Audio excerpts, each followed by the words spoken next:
Welcome to the deep dive. Today, we're tackling, well, a really tough one, the Israeli-Palestinian conflict. Yeah, and the material we're looking at calls it labyrinthine, intractable.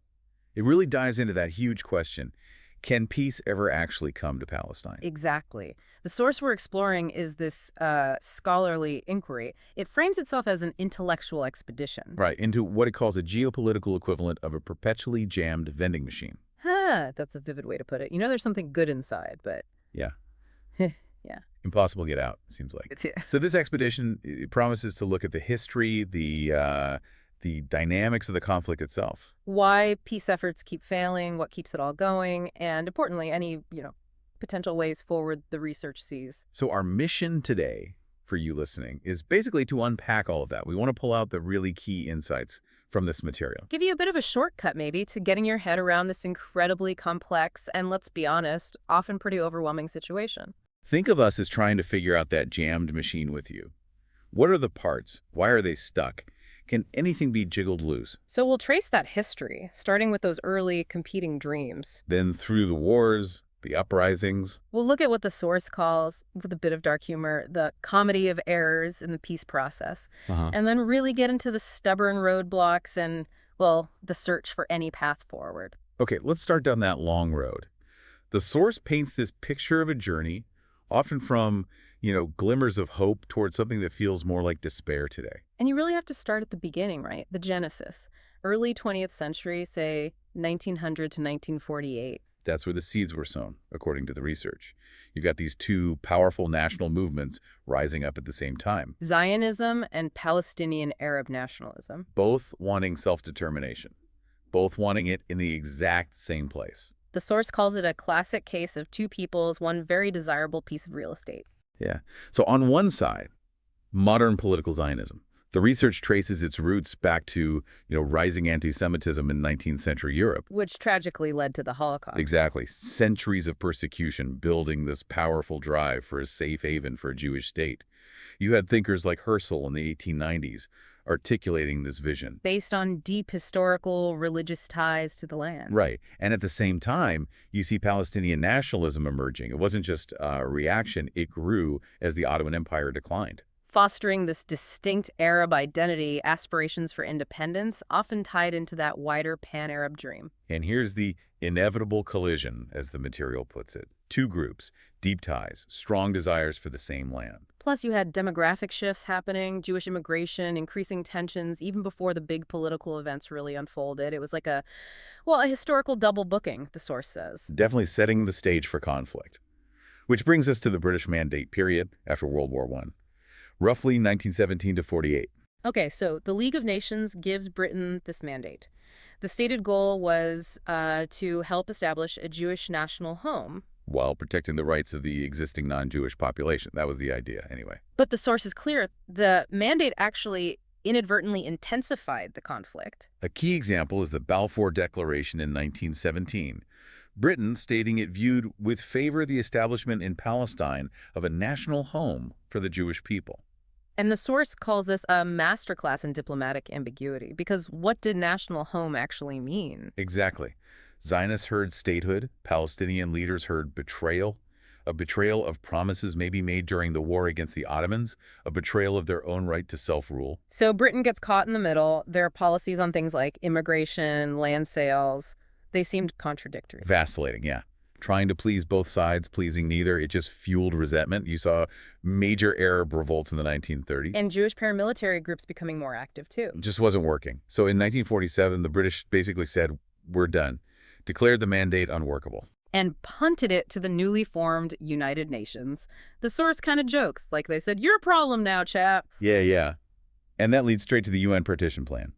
Resolution 181. The UN's idea, divide Palestine. Separate Arab state, separate Jewish state.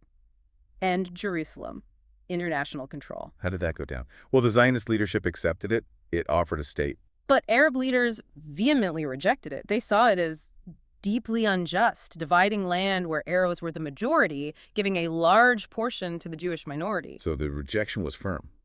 And when the British pulled out in May 1948, boom, war. The 1948 Arab-Israeli War.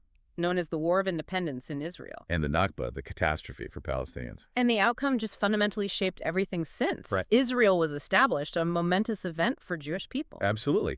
But at the same time, hundreds of thousands of Palestinians were displaced, became refugees, lost their homes, their land. A triumph for one side and a tragedy for the other, as the source puts it so starkly. And that's where those core issues really got cemented. Land, refugees, self-determination. A rather messy divorce indeed. Okay, so after 48, the region saw more wars, 56, 73.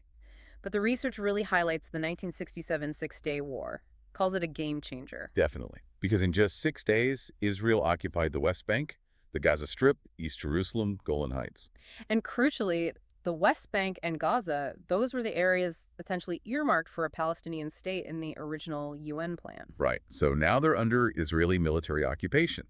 And soon after, Israeli settlements start getting built in those territories, adding a whole new layer of complexity. So how did Palestinians respond over these years? The source talks about an evolution. Yeah, from like armed struggle, often associated with the PLO, the Palestine Liberation Organization. Towards more popular uprisings, the intifadas. The first intifada, late 80s, early 90s, the material describes it as largely civilian-led protests, civil disobedience, showing that deep frustration under occupation. But then the second intifada, starting in 2000, it became much more violent. Tragically so. Suicide bombings by Palestinian groups, major Israeli military incursions in response. It reflected just profound despair and anger on both sides. So these cycles of violence, the source sees them as grim reminders. Reminders that the status quo, the occupation, the lack of resolution, it just wasn't sustainable. Something had to change. Which is ironic because amidst all this, there were attempts at peace. Though the source, maybe a bit darkly, calls the whole peace process a comedy of errors or tragedies. Yeah. I mean, you had the Oslo Accords in the 1990s. That felt huge at the time. Mutual recognition, Israel and the PLO. Creation of the Palestinian Authority, some self-governance, that Arafat-Rabin handshake. A real symbol of hope. It felt like maybe, just maybe. But as the source details, it quickly devolved into a frustrating dance. Missed deadlines, promises not kept. Mistrust building back up. Because those really hard questions, the ultimate party poopers, as the source calls them. Settlements, Jerusalem, refugees, security. They were all kicked down the road, left for later final status talks that never really succeeded. Later efforts like Camp David in 2000, Annapolis in 2007, they failed too. Yeah, the material says they just couldn't bridge those fundamental gaps. The core issues remained intractable. The source even wonders if sometimes the negotiations were just political theater. You know, keeping up appearances, managing pressure, but maybe without a real belief a deal was possible on the terms being discussed then. It seems, as the source notes, even the best intentions pave the road to, well, not quite peace. So why? Why has peace been this stubborn house guest? The reasons, the material argues, are as multifaceted as a diplomat's expense report. Okay, let's break down those roadblocks according to the research. First up, power dynamics. Yeah, the asymmetry. Israel's significant military and economic advantage. It often means they can dictate terms to some extent. Makes genuine, balanced negotiation really difficult, like trying to bargain when the other side holds all the high cards. Exactly. Then internal divisions on both sides. You mean like Fatah and Hamas for the Palestinians? Precisely.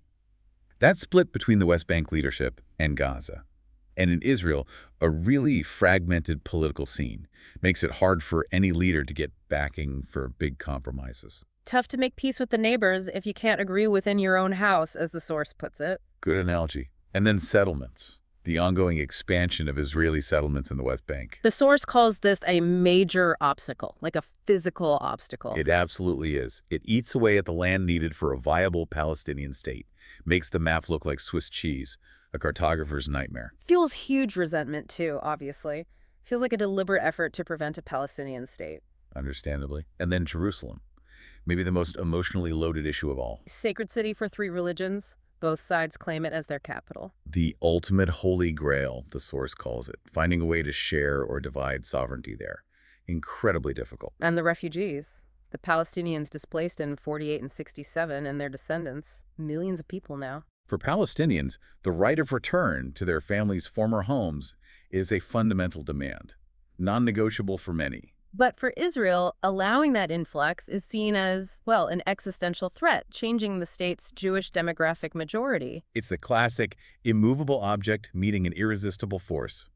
No easy answer there at all. Finally, security. Israel has very real security concerns given past attacks and regional instability. Absolutely legitimate concerns, but they often clash directly with Palestinian demands for freedom, an end to occupation, basic dignity. It's that chicken and egg problem the source mentions. Does security come before freedom, or does freedom lead to security?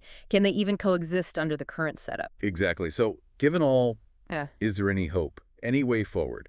The research looks at a few possibilities, albeit cautiously. With that caveat of, or just more wishful thinking. Hey, yeah.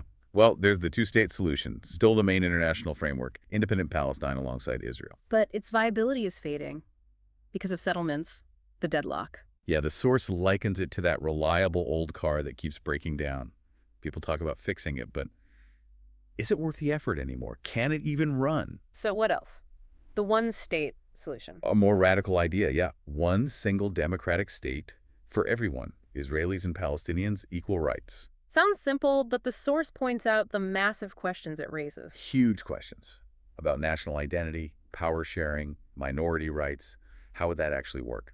The source calls it a bold idea with a very thick, complicated instruction manual and big risks. Okay, what about other approaches? Less top-down. There's bottom-up peace building, focusing on grassroots stuff, economic cooperation, joint projects, getting ordinary Israelis and Palestinians talking, working together. Building trust from the ground up. That's the hope. The slow and steady wins the race approach. Maybe small human connections can eventually lead to bigger political shifts. And the role of the outside world, international pressure. That's another pathway discussed. The idea that maybe stronger external pressures needed sanctions, or maybe big incentives to push both sides toward compromises they wouldn't make otherwise. Kind of a tough love approach from the international community. Something like that. Acting like a stern parent, perhaps. Though whether that works or backfires is another debate. So we come back to the core question from the source. Can peace ever come? And the conclusion seems to be maybe. We don't know. Pretty much. The material refuses to give a simple yes or no, calls it a stubborn riddle. It's been that tragic comedy of errors, the historical drama with too many acts. The geopolitical chess match, stuck in checkmate. But the source does end on a slightly different note, doesn't it? About human desire. It does. It points to that deep, enduring desire for dignity, security, self-determination on both sides, and suggests the struggle will continue because those desires won't go away. And maybe peace, if it comes, won't be a big declaration. Right. Maybe it's small, incremental whispers, a slow, perhaps reluctant recognition of shared humanity, shared needs. Though there's still that dark humor, the idea we might be on Mars first. Ah, yes, the source includes that cynical take, but ends by saying, one can always hope. Because it's not just politics, is it? It's this profound human challenge. Demands our attention, our curiosity. And maybe that dose of dark humor just to cope with the sheer difficulty of it all. So after hearing all this, going through the history, the complexity, the roadblocks, how does really understanding that depth change how you, listening, think about the conflict today? Yeah, and what part of this long, unending struggle, as the source calls it, do you find the hardest to imagine ever being resolved? Something to think about.